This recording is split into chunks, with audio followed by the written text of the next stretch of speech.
Human beings have a deep-seated fascination with the idea of past lives. We often view reincarnation as a blueprint, a way to explain our current fears, sudden talents, or the inexplicable connections we feel toward people we've just met. A recorded exchange between spiritual master Aniruddhacharyaji and a distressed woman recently exposed the unsettling reality of these memories. Instead of finding spiritual enlightenment through her regression, she found a source of immediate, visceral terror. Her case suggests that successfully piercing the veil of past life amnesia can be a dangerous intrusion. When the mind recovers what the universe intended to remain hidden, it can paralyze the life a person is currently trying to lead. The woman explained that through years of intense, deep meditation, she began to recover distinct, verifiable memories of her previous identity.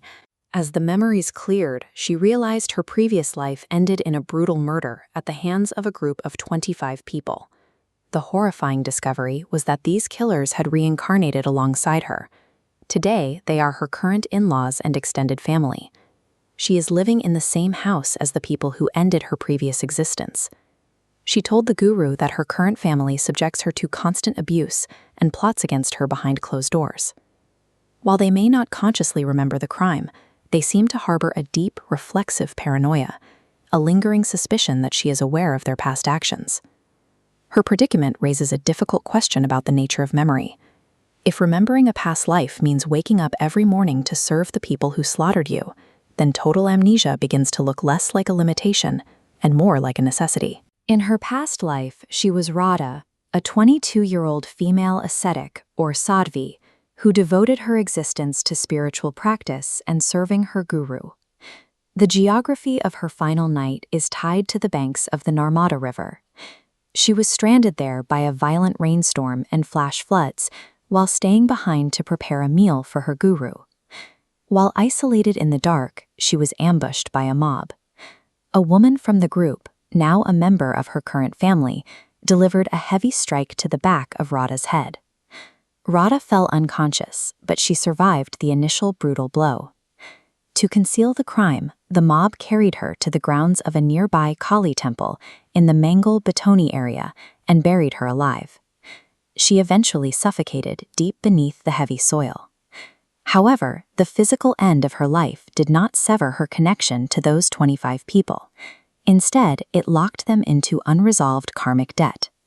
This illustrates the Sukshma Sharir, or subtle body. Violently separated from its host, the soul transitions into an ethereal, wind-dominant form lacking biological needs. For 18 months, Radha existed in this parallel plane, an invisible observer unable to reach her searching family.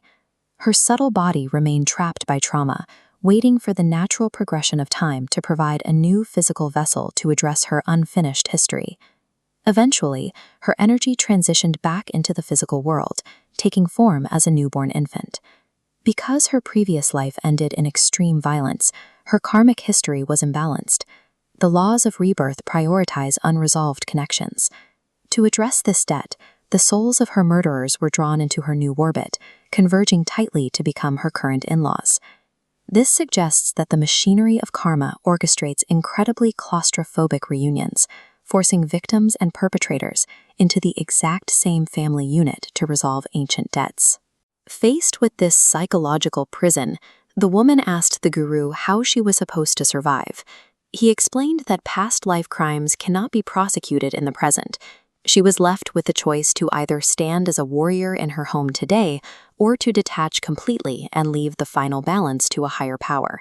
The guru's perspective suggests that the amnesia we experience between lives serves a protective function. Forgetting acts as a buffer against the weight of accumulated history. If the veil of amnesia were lifted for everyone, our family dynamics would be overwritten by ancient conflicts. We might recognize our enemies in our parents and our betrayers in our children. Forgetting allows us to build new relationships without the interference of 1,000 years of resentment. It provides the blank slate required to live a single, coherent life.